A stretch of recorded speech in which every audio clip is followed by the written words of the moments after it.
La personne qui a livré Jésus-Christ, vous savez son nom. Vous le savez, hein. Si vous ne le savez pas, je vais vous le dire. C'était Judas Iscariote.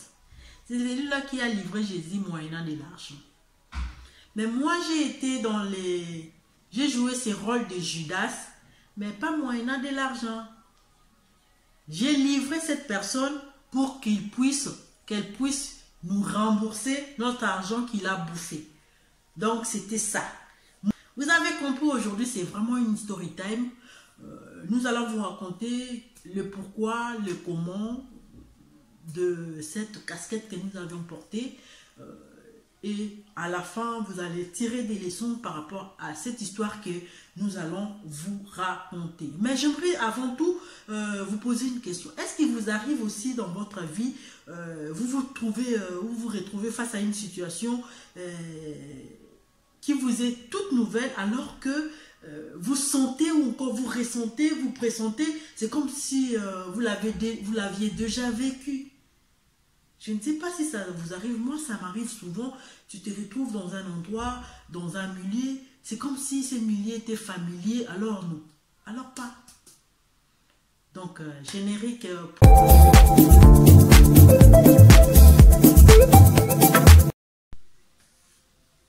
Bienvenue sur votre chaîne Yvadion TV. Je suis Yvette. Certains aiment bien m'appeler Yverland, d'autres Yvadia. J'espère que vous allez bien. Moi, je veux bien.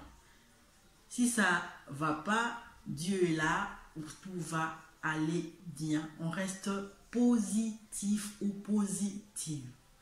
L'histoire que je vous raconte aujourd'hui, c'est Storytime, concerne réellement des gens qui nous ont trahis, des gens sur qui on avait confiance, qui nous ont fait beaucoup de mal, mais ça valait la peine que ça puisse finir ainsi. Je vais vous brosser vite fait cette histoire-là, comment nous sommes arrivés à ce niveau pour livrer cette personne au niveau de la justice afin de pouvoir rembourser notre argent. C'était beaucoup d'argent, on ne pouvait pas les laisser passer comme ça. Et ça m'a bémakasi, parce que pour personne qui m'a confiance, alors ils vous ont bouffé cet argent sans remords ni regret. Et ils continuent à poursuivre leur vie comme si rien n'était. C'est impossible. Comment les gens peuvent être malhonnêtes jusqu'à ce niveau-là? Donc, je disais, nous avions connu un monsieur, on va l'appeler Chaco. On a connu ce monsieur Chaco parce qu'il nous a aidés une fois à faire voyager notre frère au niveau de l'Europe. Lumière, Tico Traïenga, je raconte une histoire qui est sérieuse. On a connu Chaco, comme je disais, parce que il nous a aidés à faire voyager un de nos frères au niveau de l'Europe. Chaco nous a mis en contact avec un de ses amis qui aussi prétendait faire ce genre de démarches. Donc, c'est-à-dire que dans un circuit, il y a Bangoulou. Quand on parle de Ngoulou, c'est-à-dire ces gens-là qui vont en Afrique prendre moyennant de l'argent, ils ramènent les gens vers l'Europe ou vers l'Amérique. Donc, voilà. Bato Bayaka, au PSM Mbongo, ça y a des démarches pour que y ait un visa. Même en Europe, donc, Chaco, comme il l'a déjà fait une fois dans notre famille, on avait vraiment confiance en lui. Il nous a présenté à l'un de ses amis, Armand. Armand, c'était une personne qui vivait en France. Donc, comme Sylvie, une de nos sœurs, son mari vivait aussi en France, il voulait réellement que sa femme puisse le rejoindre. Il nous a confié ces dossiers-là pour chercher une personne pour nous aider par rapport à ces démarches-là pour que Sylvie puisse obtenir les visas pour question de rejoindre son mari au niveau de l'Europe. Moi, j'ai connu, comme on connaissait Chaco, Chaco nous a mis en contact avec Armand et on a remis notre argent à ce monsieur Armand. Armand a fait tout ce qu'il pouvait faire. On a dépensé toutes nos énergies. on a dépensé notre temps, physiquement on a été ruiné. Quand je dis ruiné, c'est-à-dire des fois on allait du matin au soir sans pour autant avoir même pas un grain d'espoir qu'il y a un visa qu'on aura quelque part. Au fur et à mesure qu'on fréquentait ces personnes-là, on sentait réellement qu'on a été arnaqué. Et la seule solution qu'on avait, c'est pouvoir amener ces dossiers au niveau de la justice. Et du jour au lendemain, ce monsieur a pris le vol et il est retourné au niveau de la France. Malgré que le dossier était au niveau de la justice, il a été convoqué, il a été entendu, il a signé des documents, question de rembourser cet argent. Mais comme il était escroc, il avait un mauvais cœur, il s'est vraiment, il n'a même pas pris ces remords-là. Il a fui. C'est-à-dire, il a fui, il est retourné en Europe. Tant qu'Akimi a zongi en Europe, tu s'est retrouvé sans Armand, sans Chaco. Parce que Chaco nous avait déjà confié chez Armand. La justice nous dira la meilleure façon pour que nous puissions être remboursés. Nous devons vraiment faire de notre mieux pour aller chercher Chaco. C'est Chaco qui fera pression sur son ami et alors son ami sera contraint de pouvoir nous rembourser. Parce que nous, on ne connaissait pas Armand. On commençait à contacter Chaco, Chaco a un téléphone. Chaco a raté, Chaco est devenu porté disparu, quoi. Dans la nature, pour voir Chaco, c'était devenu impossible. C'est impossible. Donc, je ne sais pas, il avait déjà mis notre numéro en régie. Donc, on ne pouvait plus le joindre. Le monsieur ou encore l'inspecteur qui s'occupait de notre dossier au niveau de la justice nous dira en tout cas, comme il s'est fait un bon moment, que Chaco n'a plus parlé avec vous, on doit lui tendre un piège, question de pouvoir l'arrêter. C'est en ces moments-là que je suis devenu Judas. Suivez bien cette histoire. Côté Makambe Bandine Angoyo. Le commandant nous dira en tout cas, il faut tendre un piège pour que on puisse l'arrêter. Sinon quoi, ce sera impossible que vous puissiez récupérer votre argent. Je lui dis, comment on fait cette scène? On doit vraiment organiser une mise en scène pour qu'il puisse tomber dans notre piège. Moi je dis, ok, comme il aime bien l'argent, il est toujours dans cette histoire de faire voyager le monde, le Ngoulou. Moi, je vais tenter de lui dire, comme il sait que dans la famille, une fois il a parlé avec l'une de nos sœurs qui est en Europe aussi, qui lui disait dès qu'elle sera prête, elles vont envoyer de l'argent pour faire voyager, pour me faire voyager. Je lui dis non, on va essayer avec cette histoire-là, comme il est déjà au courant à peu près, qu'il peut nous aider à faire voyager une personne de la famille. Donc on pourra aller sur cette piste-là. Il l'appelle. Bizarrement, celui qui ne répondait pas, il a répondu au téléphone quand même, hein, après des années qu'il a disparu, quoi. Tonton Chaco a répondu à l'appel. J'ai dit, j'aimerais voyager, est-ce que tu continues toujours à aider les gens pour l'obtention de visa ou tu as arrêté avec cette histoire-là?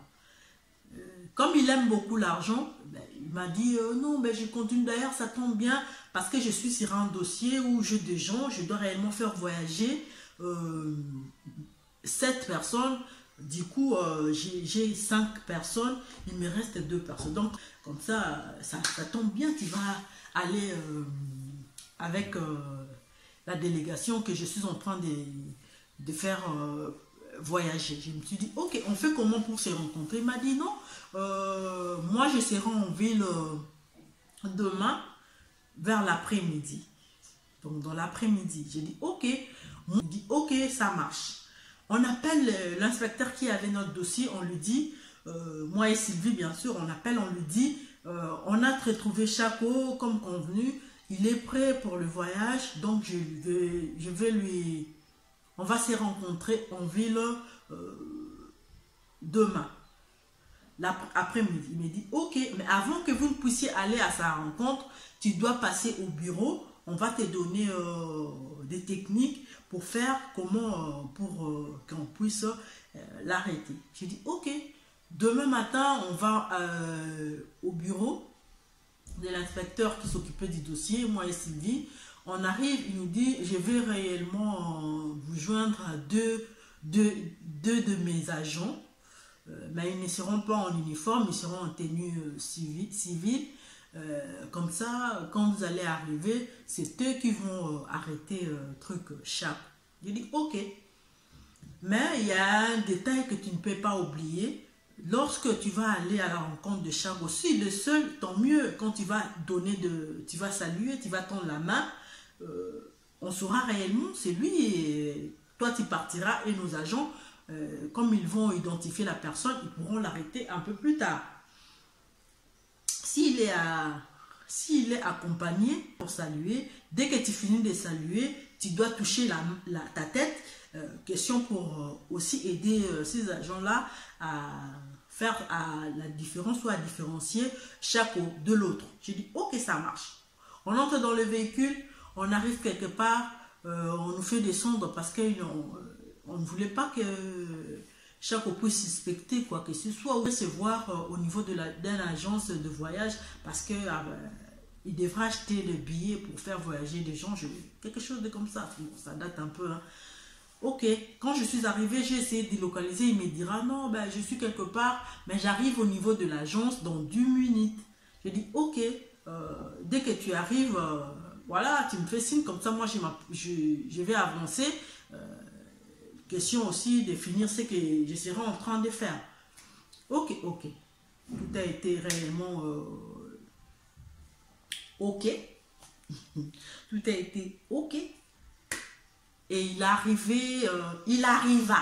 Enfin, il me fait signe que non, je suis déjà à l'agence, tu peux venir me rejoindre. J'ai dit à Sylvie, on va aller. Sylvie a dit, niet, moi je ne saurais pas. Sylvie a boy. Je ne saurais pas, je ne saurais pas. Mais je sais que je suis en train de livrer cette personne-là, je ne saurais pas. J'ai dit, ok, je vais aller. J'ai pris mon courage à 2 mains. Je suis arrivée, quand je suis arrivée, je suis entrée quand même à l'agence parce qu'il était à l'intérieur, je ne pouvais pas le faire sortir. C'est une grande personne. La règle de politesse, la politesse oblige. Donc, je l'ai rejoint dans l'agence, mais je me dis, au niveau, à l'intérieur, c'est les agents de police qui m'accompagnaient ne sauront voir qui est qui. Donc, je dois faire les nécessaires pour les faire sortir. On a fini d'écouter. Maintenant, je dis, bon, je veux partir. Comme on a parlé chicon, il était vraiment tout enthousiasmé, quoi. C'était la question d'argent. Money. Il sort pour me raccompagner à l'extérieur pour...